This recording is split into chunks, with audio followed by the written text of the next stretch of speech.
J'espère que vous allez bien. Je, je suis ravi de vous retrouver. Je suis content que vous arriviez à vous autodiscipliner pour cette séance en visio. Je sais que la visio, c'est pas génial, hein, et Oui, mais c'est bien.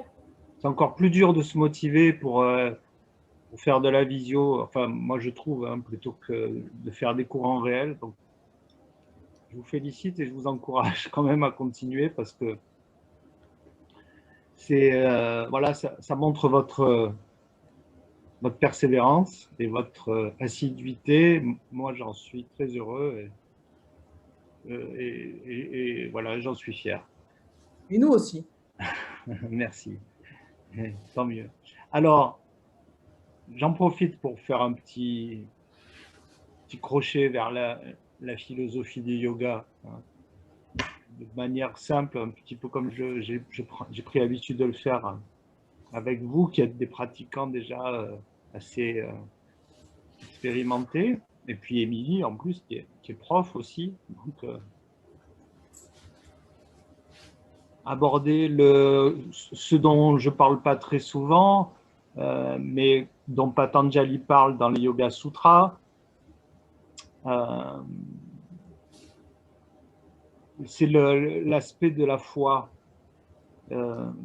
qui est important. Je crois que c'est le Sutra 2 du chapitre 2, me semble-t-il, qui aborde le Sutra 20 plutôt du chapitre 2. Enfin, bon, bref. Je crois qu'il y en a certains d'entre vous qui ont les Yoga Sutras, vous pourrez vérifier, hein, qui parlent des aspects importants pour bien cheminer dans la voie du yoga. Et la foi en fait partie, et vraiment c'est un aspect très important à mon avis, auquel est liée justement votre assiduité et votre persévérance. Parce que sans la foi, difficile de trouver l'énergie pour... oulala, non, tout va bien, je croyais que ça se déconnectait. Difficile de trouver l'énergie pour continuer à pratiquer. La foi en quoi?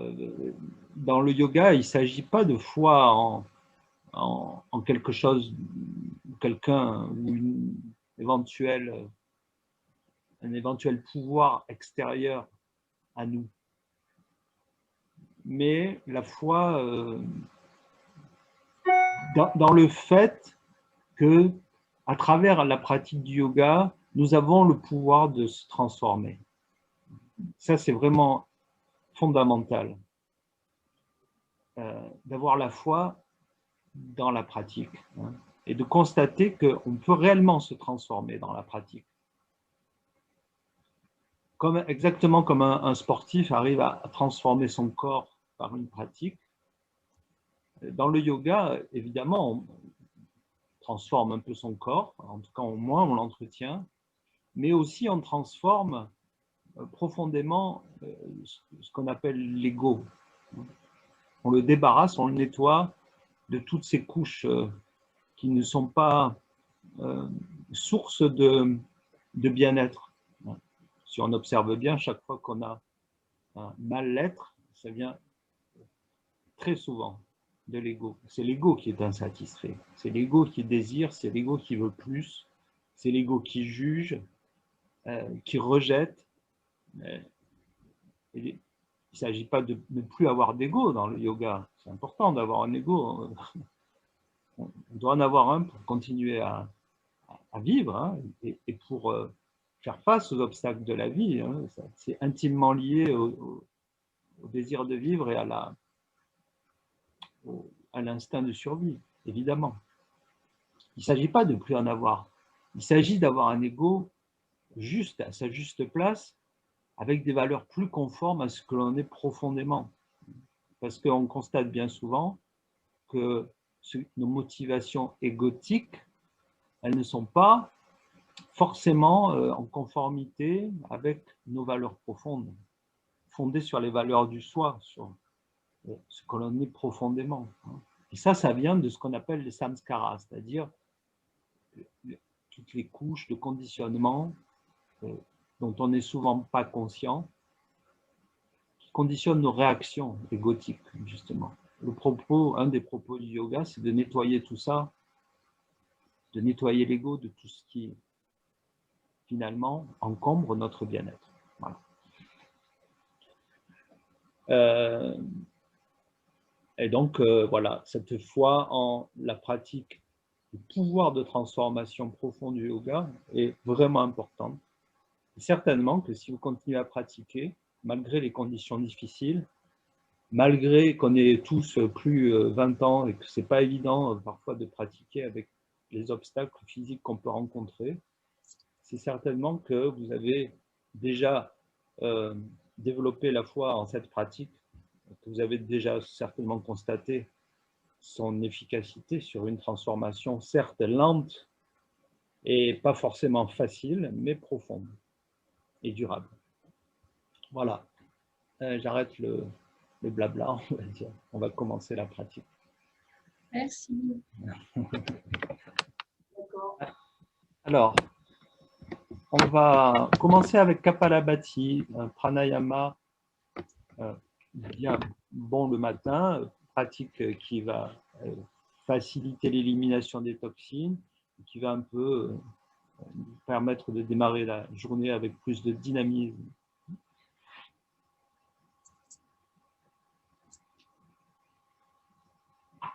Donc, on peut se placer dans la posture de Vajrasana,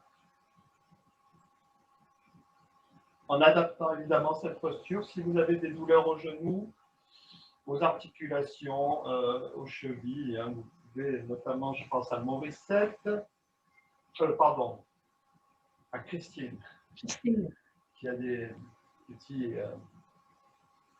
petits soucis de genoux. Hein. Adapter la posture, quitte à s'asseoir si nécessaire. Alors, on va essayer de faire 4 séries entrecoupées de une respiration Ujjayi. Hein. 4 séries de Kapalabhati. Je ne vous réexplique pas la technique, vous la connaissez toutes maintenant. Pensez à complètement dissocier le haut et le bas, garder la poitrine ouverte mais passive, hein, et être très actif au niveau de l'abdomen. Expire, on relâche, expire, on relâche, expire, on relâche. Alors, dos bien droit, épaule relâchées, les mains sur les cuisses. Un retrait du menton, un recul du menton vers l'arrière hein, pour le Jaladhara Bandha. Et on fait notre première série. Vous vous mouchez si vous avez une main encombrée. Hein. Allez.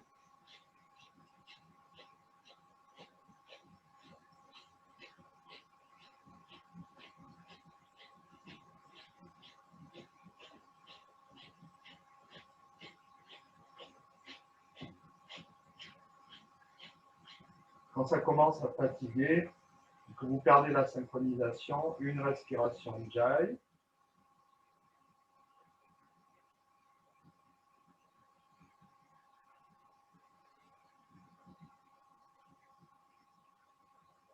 Là, on reprend le deuxième cycle de Kapalabhati.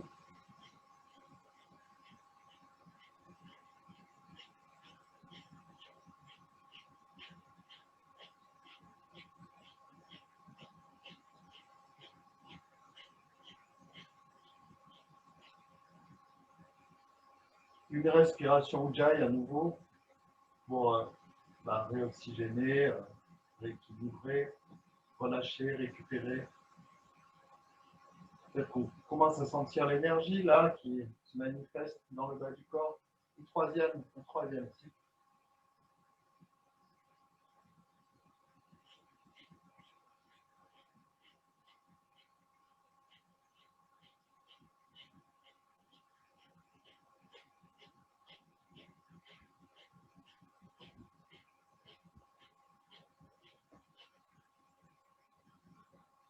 Une respiration Ujjayi.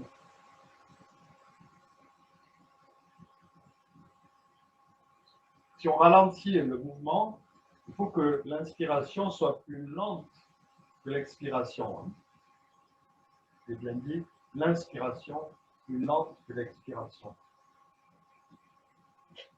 L'expiration, c'est une fraction de seconde, et l'inspire, on relâche, donc c'est plus lent. Allez, une troisième série. quatrième série, pardon.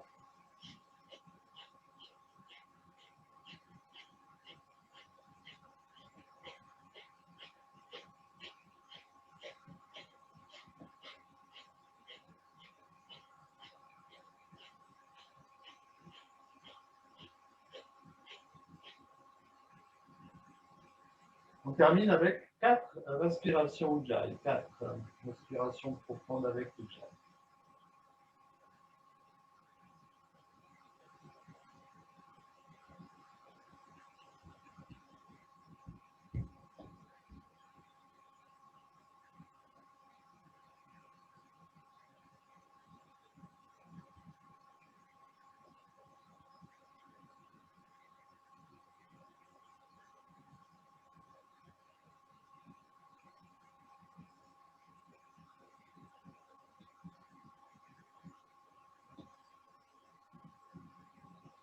Ensuite, quelques instants, le souffle libre, les paupières closes, pour se laisser se recentrer, s'intérioriser.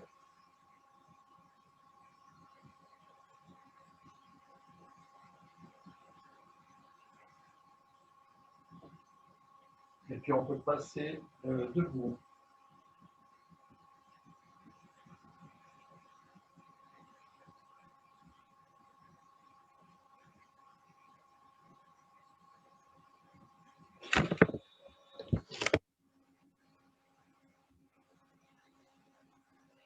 On va commencer à libérer la colonne sur le plan longitudinal.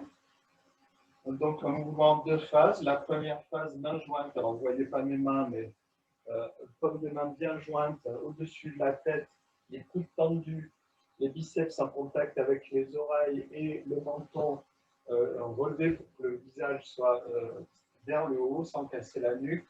Ça, c'est à l'inspire et à l'expire. Poignets croisés dans le dos et dos complètement retombé vers les jambes, en tirant le front vers ses jambes.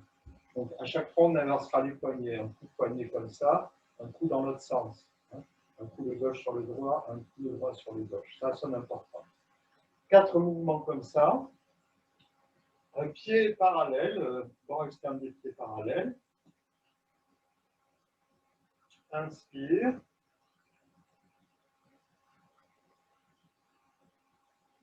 Et expire.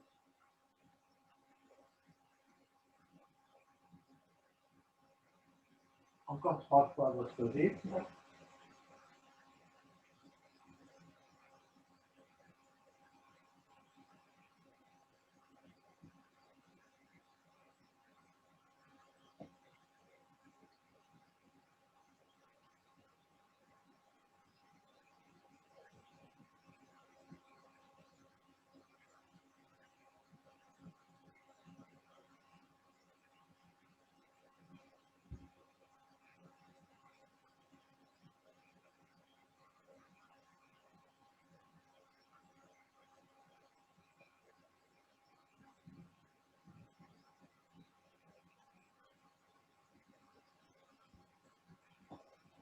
On déroule notre colonne tranquillement. Et on va aller vers Parshva Uttanasana, la flexion asymétrique. On va la faire 4 fois de chaque côté en 4 temps, 4 phases. On commence avec le pied droit ouvert, à 45 degrés, la jambe gauche à l'avant. Alors ça, c'est vraiment une posture classique, traditionnelle, mais vraiment très bonne. Il y a de nombreux points de vue. Donc, première phase, si on inspire, on monte les bras, on s'étire. Expire, on fait une flexion douce vers la jambe gauche. Les deux mains restent bien au même niveau. On n'approfondit pas trop la flexion. En inspirant, par contre, on cherche à aplatir le dos, plat, le plus plat possible, les épaules vers l'arrière, on plage rapproché. En expirant, on revient dans une flexion plus approfondie. Puis en inspirant à nouveau, dos plat. Expire, on arrondit légèrement, modérément, et inspire, on s'adresse. Expire, rabaisser. Encore 3 fois cette séquence complète. Inspire. Expire, les deux mains restent ensemble et on reste dans une flexion modérée. Inspire, on aplatit, on allonge la colonne. Expire, une flexion plus approfondie. Inspire, on aplatit à nouveau. On allonge. Expire, on relâche modérément. Et inspire, on se redresse. Expire, rabaisse. Encore 2 fois, suivez bien votre rythme respiratoire.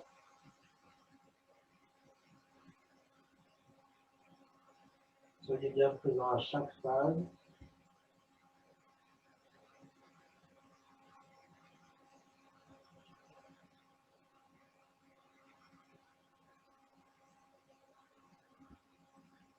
Sentez le travail sur le bassin.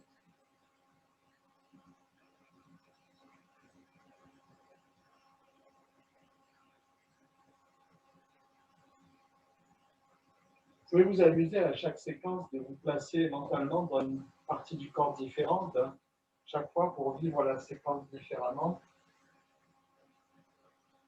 On peut se placer dans les pieds, par exemple, dans les jambes, puis dans le bassin, pour mieux observer, mieux comprendre, mieux apprendre de son corps.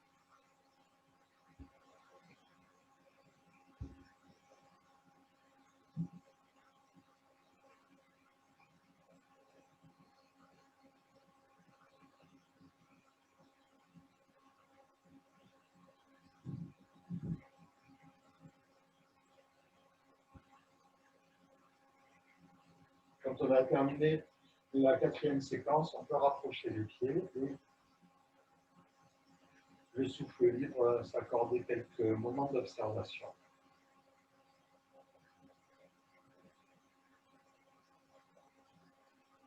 Se laisser un temps pour ressentir son corps. Observer toutes les réactions du corps. Donc on peut faire ça pour la prochaine séquence. La première, on porte son attention dans les pieds. La deuxième séquence, portez votre attention dans les jambes. La troisième séquence, portez votre attention dans l'abdomen. La 4e séquence, portez votre attention dans le thorax. Que je vous propose. Et certainement, vous allez découvrir des choses. Alors, on repart de l'autre côté, pied gauche ouvert maintenant, et on avance la jambe droite. On fait le même pas que tout à l'heure, épaule de face. Inspire, donc conscience dans les pieds. Là. Expire. Flexion modérée, inspire dos plat. Expire, flexion plus approfondie. Inspire à nouveau dos plat. Expire, flexion modérée. Et inspire, on remonte. Expire, rabaisser. Deuxième séquence, on porte l'attention dans les jambes.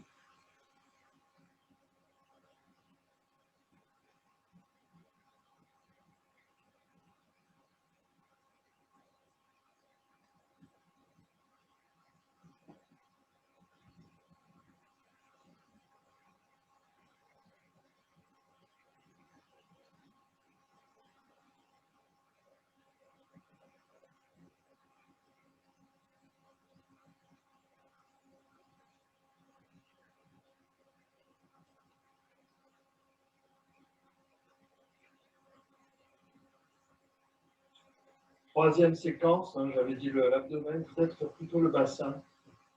Plutôt le bassin.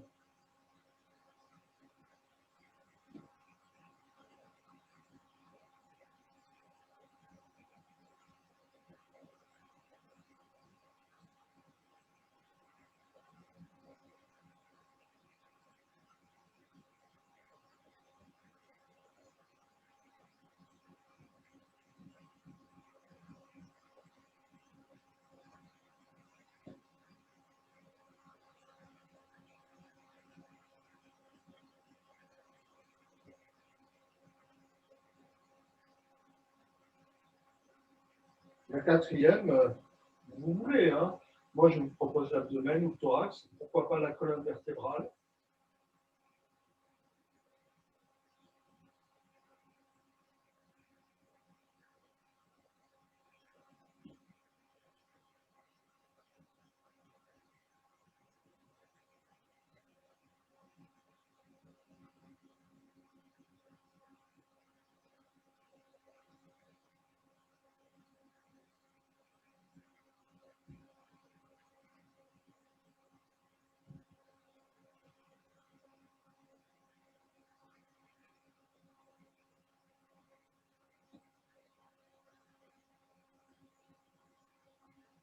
Et en expirant, on complique la posture.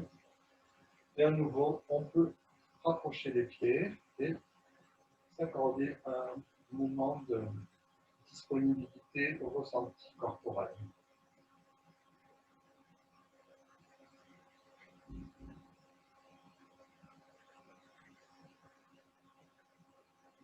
Et se rendre disponible pour le ressenti corporel.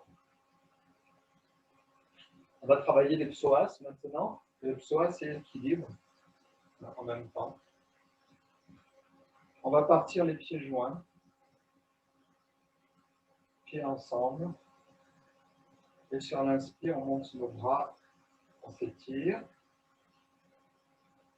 En expirant, tout en ramenant les bras par devant le long du corps, on monte la jambe droite sans la plier, le moins possible. On la monte le plus haut possible. En inspirant, on ramène le pied au sol, on ramène les bras au-dessus de la tête.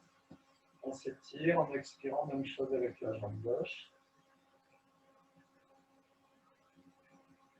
Et inspire, on revient. Encore 3 fois de chaque côté.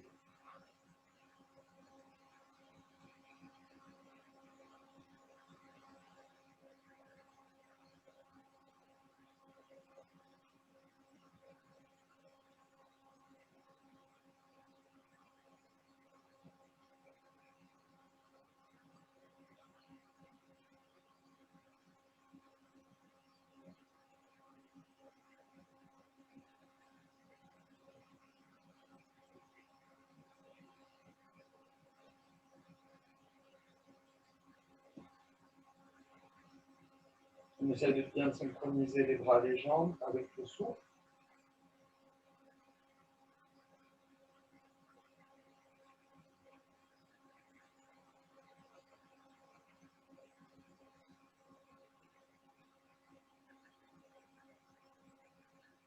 Sur la dernière expire, on peut ramener les bras le long du corps. Relâcher quelques instants du contrôle du souffle. Alors oui, j'ai oublié de le mentionner, mais vous aurez besoin d'une sangle probablement, sauf peut-être Émilie pour cette séance. Et si vous voulez aussi du confort, plus de confort, les 2 blocs peuvent être utiles. 2 livres, 2 gros livres, 2 dictionnaires, 2 annuaires. Moi, je vais m'en servir parce que j'apprécie assez le confort. Donc, pour cette séquence, vous pouvez placer, par exemple, 2 blocs devant vous ou 2 gros livres devant vous. On va faire la même chose qu'on a fait pour Parshva-Uttanasana, mais cette fois, ça va être Uttanasana, donc là, il faut de manière symétrique de le faire. C'est parallèle, de préférence. On va monter nos bras en inspirant. Exactement le même enchaînement. Expire, une flexion modérée. On peut poser les mains sur les blocs, par exemple. Inspire, dos plat. Expire, on approfondit la flexion. Inspire à nouveau, dos plat. Expire, relâchement, modéré. Et inspire, on remonte. Expire, bras baissés. Encore donc 3 fois la séquence complète, à votre rythme bien sûr.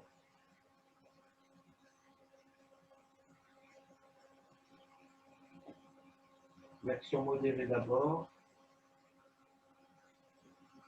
Aplatissement du dos à l'inspire. Et puis on revient dans une flexion plus profonde cette fois. À nouveau, l'aplatissement à l'inspire. On relâche modérément. À l'expire, bien sûr. Et on remonte à l'inspire. Et on baisse les bras. Encore 2 fois.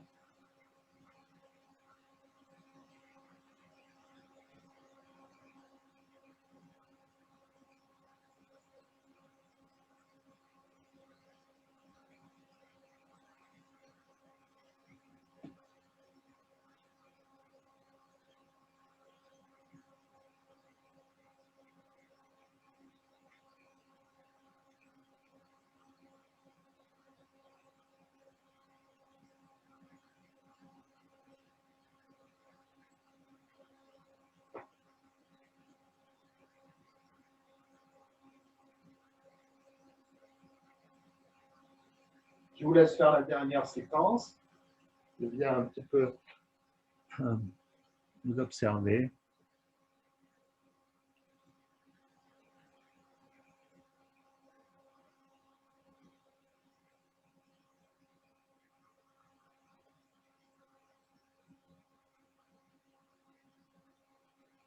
Bien. Quand tu refais dos plane, Marie, tu peux remonter plus tes épaules. Hein. Tu as le dos qui est encore incliné. Voilà, voilà. Pour mieux l'aplatir, oui, c'est mieux.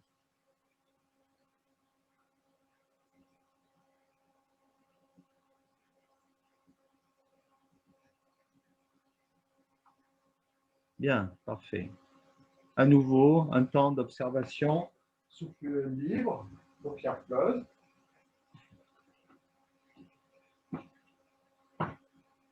On va prendre maintenant la posture de Utthita Eka Padangusthasana. Alors, vous aurez peut-être besoin d'une sangle.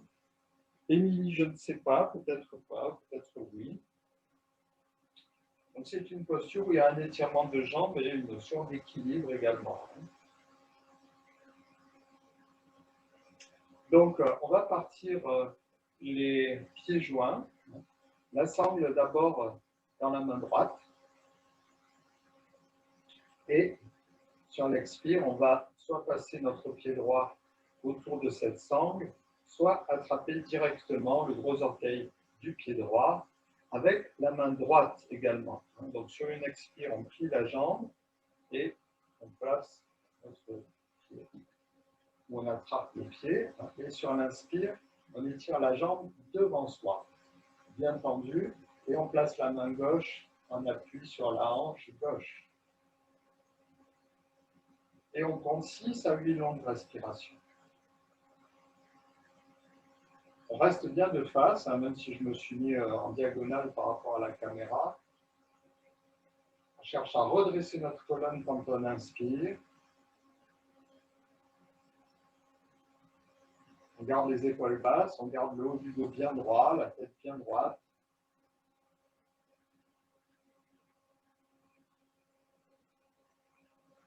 On allonge le souffle.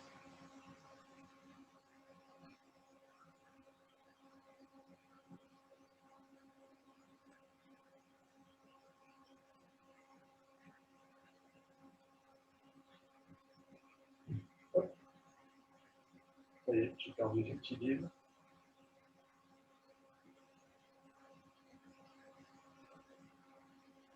Et on quitte la posture en expirant, on replie la jambe. Et sur une inspire, on peut reposer les pieds. Et ensuite, espacer les deux pieds, fermer les yeux. Et à nouveau observer la différence de vécu entre les deux jambes.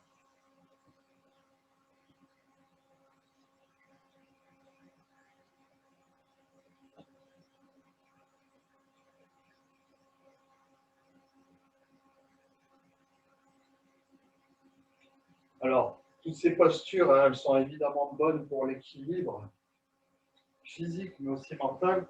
Parce que vous savez que les deux sont liés, hein, pas dissociés.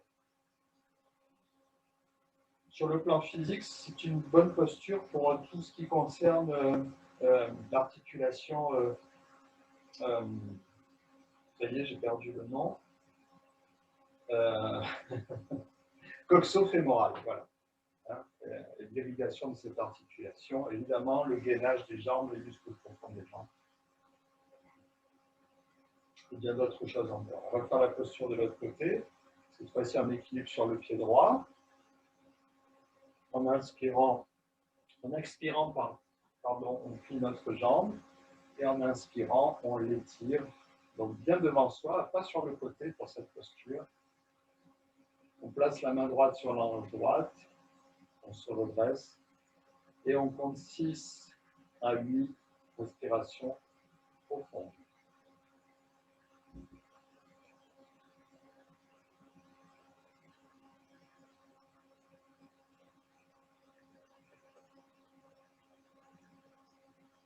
On peut s'aider d'un mur hein, si l'équilibre est trop difficile.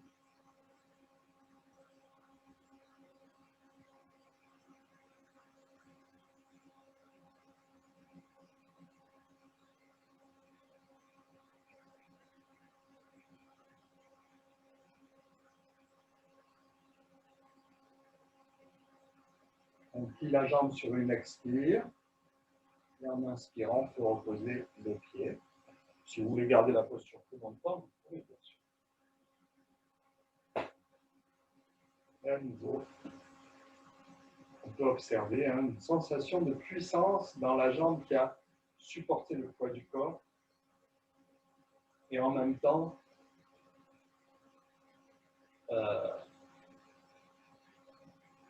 assurer l'équilibre.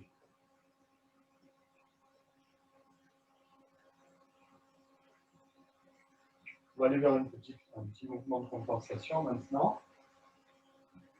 On appuie sur nos genoux. Je vais descendre la caméra.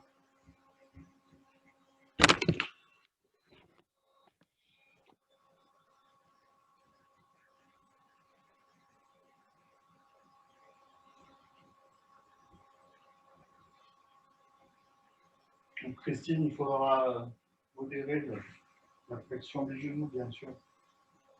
Inspire, on monte les bras, on ouvre la poitrine. Conscience du ciel, de l'espace au-dessus de la terre. Expire, posture de l'enfant, conscience de la terre. Encore 3 fois.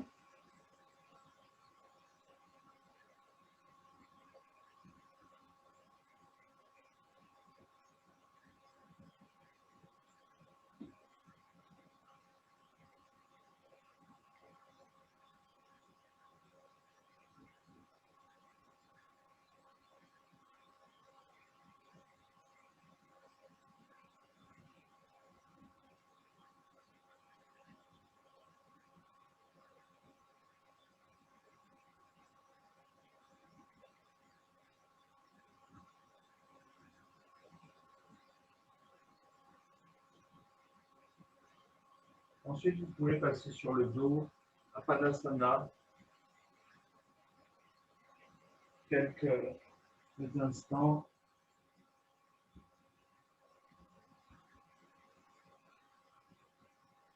Et puis Shavasana, on relâche complètement le corps au sol. Retour à une passivité totale du corps.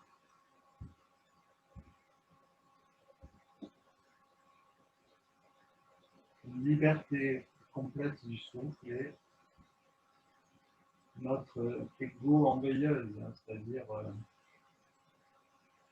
plus de jugement, plus de recherche, plus de désir. Il s'agit juste d'être présent à l'instant.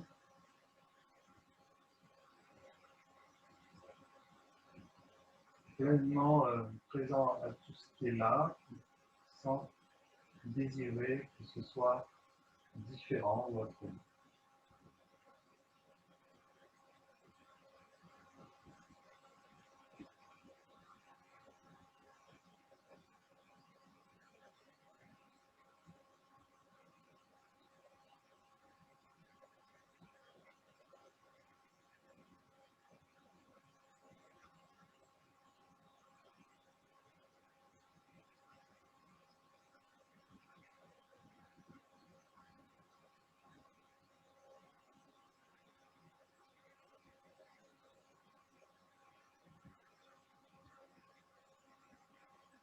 Bien, vous pouvez ensuite replier les jambes et repasser sur les genoux.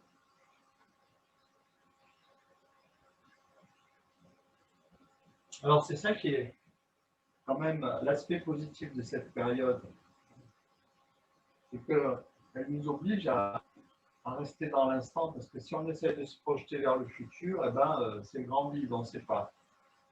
On ne peut pas faire de plan, enfin, difficilement. Le contexte étant incertain. Et donc, ça nous oblige à essayer de trouver un bien-être dans le présent et de peut-être aussi de retrouver la dimension des petites choses, de trouver un certain bien-être dans les petites choses plutôt que de se projeter sur des grands plans sur la comète. Donc ça, c'est inconfortable parce que, évidemment, l'ego, lui, il a envie de faire de grands projets. Mais voilà, ça nous fait travailler cette appréciation du moment présent, des petites choses qui prennent parfois beaucoup de profondeur, hein, un sourire, un mot gentil, une attention. Alors, on va faire la séquence suivante 4 fois, simplement. La première fois, inspire égale expire. Et puis, les 2 fois suivantes, on va effectuer à chaque fois une rétention du souffle. Poumon plein et poumon vide. Dans chaque posture. Poumon plein et poumon vide. Et la 4e séquence, on va essayer d'augmenter un petit peu ces temps de rétention. Poumon plein et poumon vide. Donc, les 2 premières fois, juste inspire égale expire. Avec une adaptation pour les genoux pour Christine. Inspire, on se dresse à nouveau sur les genoux et on ouvre bien la zone thoracique. Expire, posture de l'enfant. Mais avec les bras devant, on relâche le coccyx, on relâche la nuque. Et en inspirant, on passe au cobra, c'est-à-dire on ne déplace pas les mains, mais on déplie vos jambes. On pose les cuisses, on pose le bassin, l'abdomen. On garde le haut du corps redressé. Expire, on revient à l'enfant. Inspire, on étire l'avant du corps. Et on enchaîne la seconde séquence aussitôt. Expire, enfant. Inspire le cobra. Expire, l'enfant. On va commencer les rétentions. Inspire, ouverture du thorax, rétention poumon plein. Expire, l'enfant. Rétention poumon vide. Inspire le cobra. Rétention poumon plein. Expire, l'enfant. Rétention poumon vide. Inspire, ouverture du thorax. Rétention poumon plein. Une dernière séquence, vous allez de votre côté essayer d'augmenter légèrement les temps de rétention.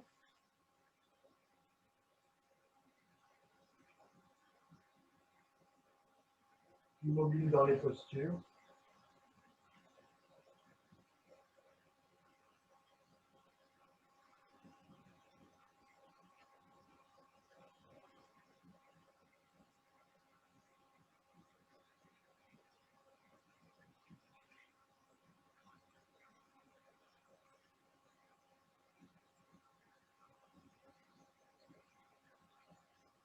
Et puis, on va pouvoir quitter la posture en expirant.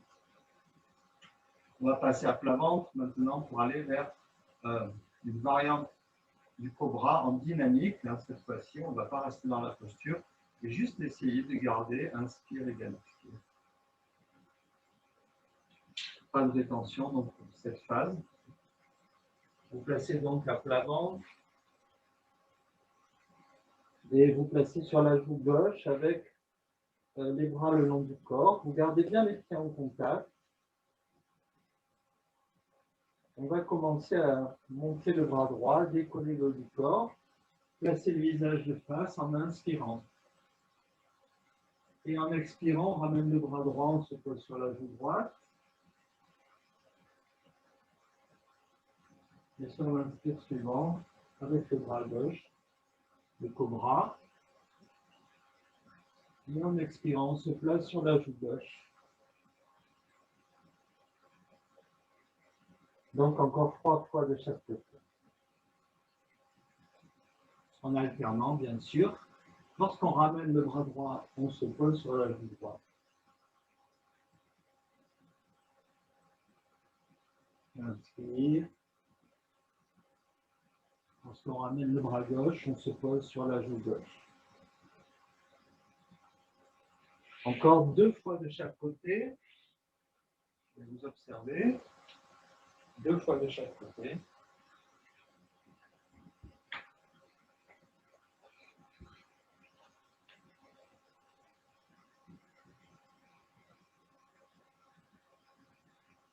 J'observe la jolie cuisine d'Anne-Marie, mais c'est pas grave. Hein.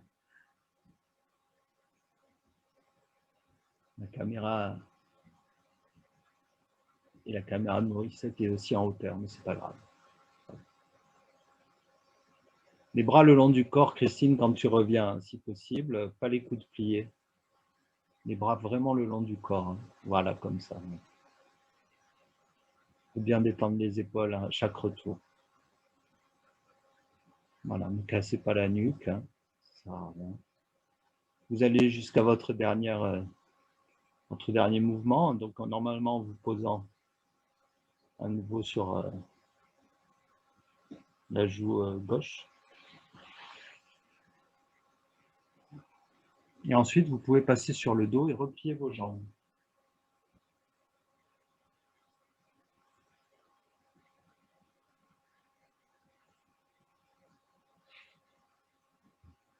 Le simple mouvement d'Apanasana, 4 fois. Vous avez une main sur chaque genou.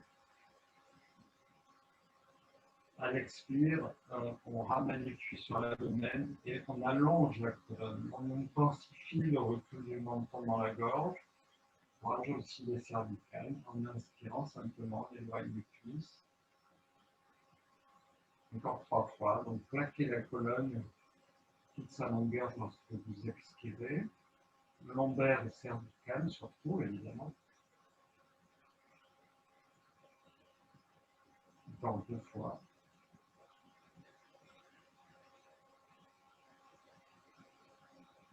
Ce petit mouvement qui a l'air anodin, vraiment très bon.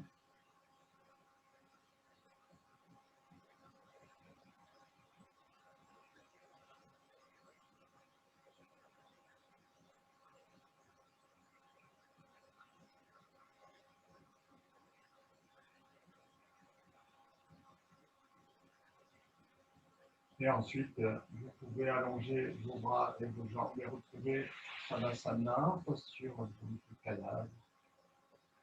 Ou du gisant, ça peut paraître assez morbide hein, comme nom.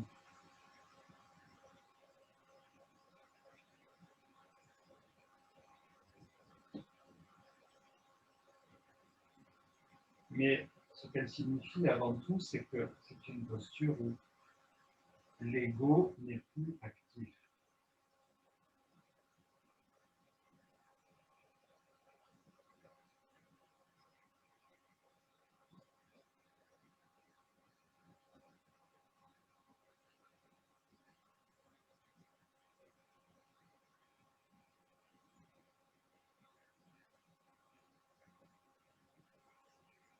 Et elle fait partie d'un travail de recentrage, de lâcher prise sur l'ego qui est vraiment extrêmement important, fondamental dans la démarche du yoga.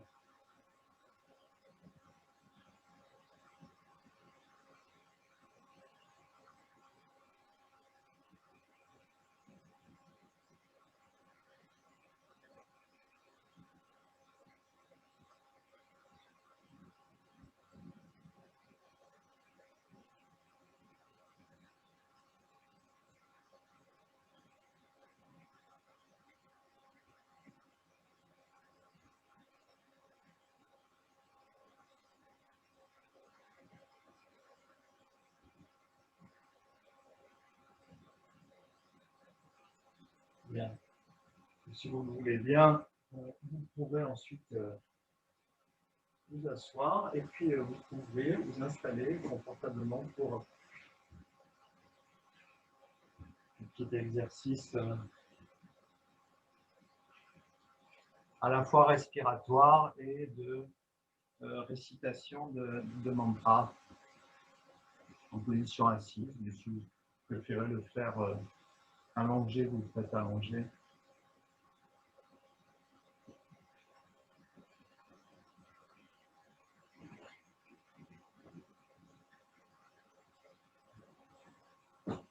Donc, je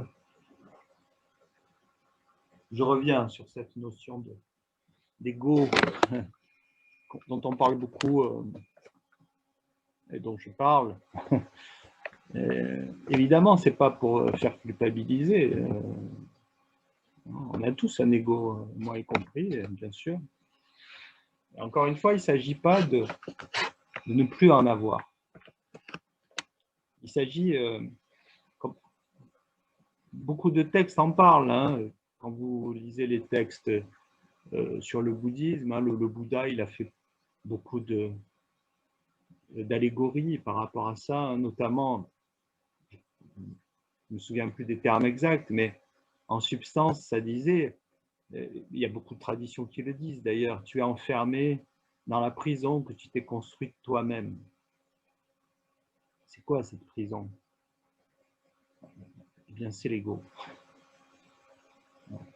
Parce que cet ego, si on le laisse, si on y prête toujours attention, si on essaye de satisfaire ses besoins, il finit par devenir monstrueux et tyrannique. La tyrannie de l'ego, qui est toujours insatisfait, qui veut toujours plus de reconnaissance, plus de pouvoir. Et on a beau le nourrir, il n'est jamais satisfait. Jamais. Le véritable pouvoir que nous avons, c'est de se libérer de cette tyrannie. Dans le yoga, on appelle le but du yoga aussi la libération.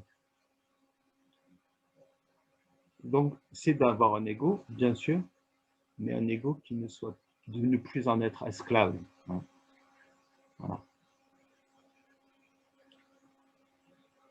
Et toute la pratique du yoga vise à être plus conscient de ce que peuvent être ce que nous inflige notre propre ego. Si on observe, bien souvent, nos souffrances, elles viennent de là. Voilà. Donc, le laisser à sa place et surtout, ne pas le laisser se dilater de manière monstrueuse, exagérée. On a dit un ego hypertrophié. Mais ce n'est pas tellement qu'il est hypertrophié, c'est surtout qu'il échappe finalement à notre... En croyant vouloir tout contrôler, hein, que l'ego veut contrôler, c'est nous qui le contrôlons. Notre soi profond. Voilà. Bien, je voudrais, juste pour la fin de cette séance, donc revenir à quelque chose de très originel. Je vous propose la syllabe Om tout simplement parce que la syllabe Om, elle nous ramène à l'origine, quelque chose à la source de notre existence. On dit que l'homme est il représente pour les yogis le créateur suprême, hein, appelons-le comme ça, mais que l'homme résonne sans cesse en nous. Et donc, en chantant ce mantra, on se relie à la fois à ce qu'il y a de plus profond en nous et aussi à tout ce qu'il y a d'extérieur qui finalement, dont nous faisons partie. On va le chanter, mais mentalement, je vous propose de le faire mentalement, puisqu'on n'est pas ensemble. Et en faisant simplement ce mouvement symbolique, en inspirant voyez pas mes mains, mais on va ouvrir les paumes de main vers le haut. Et en expirant, on peut ramener nos paumes de main vers la zone du cœur en chantant mentalement le Om en soi.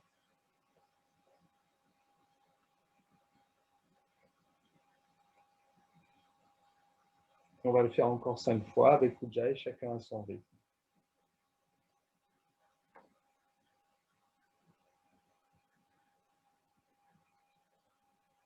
Donc en ouvrant l'inspire, les bras, on se relie au monde extérieur et à l'expire, en chantant le Om et en ramenant les paumes de main vers soi, eh bien, on s'intériorise et on se relie au soi profond en chantant le Om.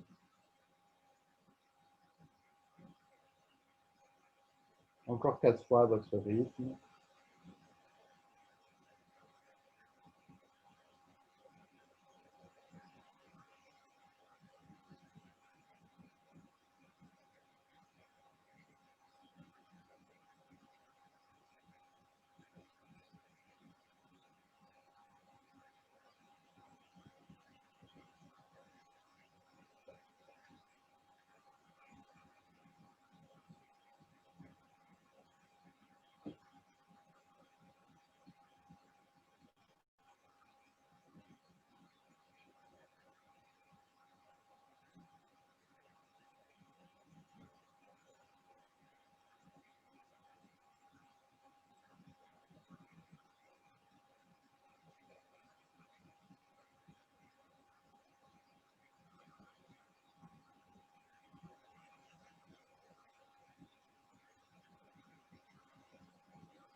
Ensuite, vous pouvez soit vous allonger, si vous avez envie de vous allonger, soit rester assis pour quelques instants de présence à vous-même silencieuse, présence silencieuse,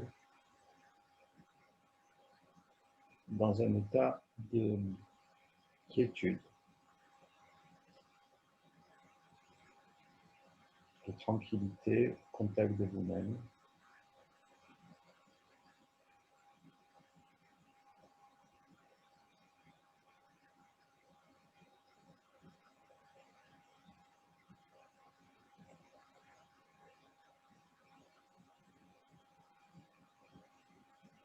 Si votre esprit vagabonde trop, vous pouvez vous ancrer sur l'observation du souffle.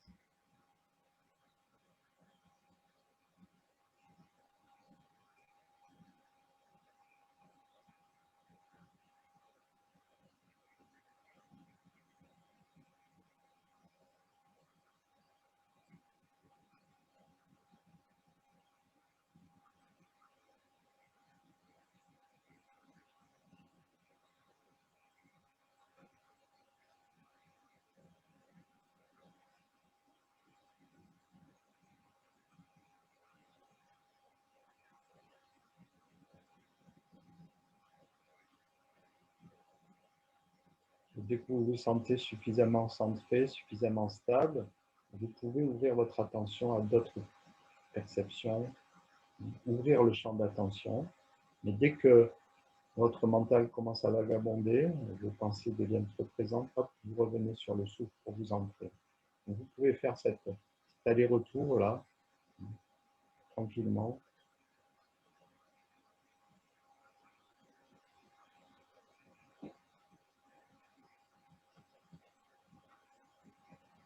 Apprendre à rester attentif et à gérer votre méditation ainsi.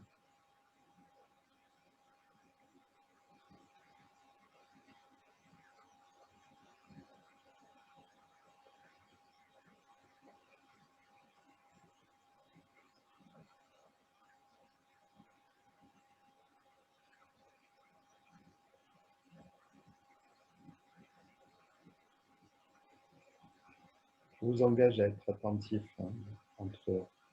d'ici la prochaine séance de yoga, lorsque vous éprouvez en vous un mal-être, par exemple de la colère,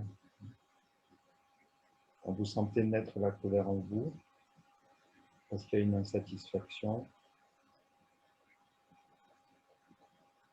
Et réellement, avant de la laisser vous envahir, vous demandez ce qui me met en colère, est-ce bien justifié? Est-ce que c'est juste pour moi?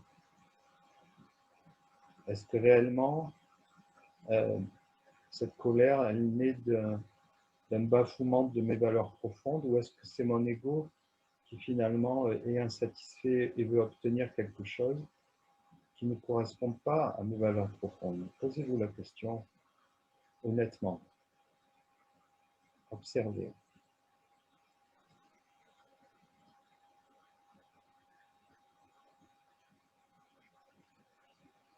Ou la tristesse.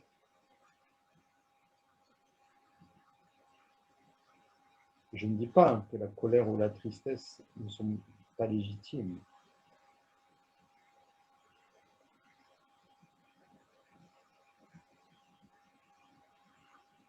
Je dis que parfois, ils peuvent être évités de cette manière.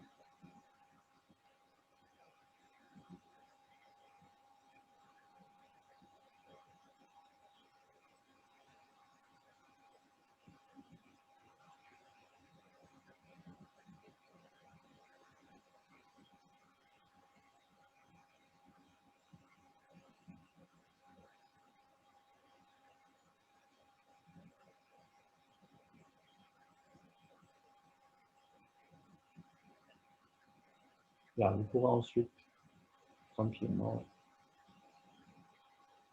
sortir de votre méditation à votre rythme.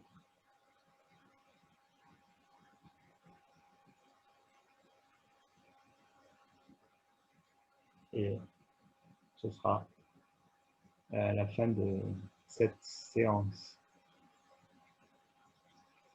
que j'ai été, encore une fois, ravi de partager avec vous.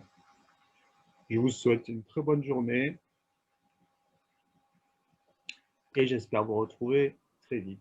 Faites attention à vous, prenez soin de vous. Bonne journée. Bye bye. Merci. Bonne journée, Olivier. À demain. À demain, avec plaisir. Au revoir. Au revoir. Au revoir. Au revoir, Émilie. Au revoir, Christine, Anne-Marie et Morissette. Au revoir. Au revoir, Olivier.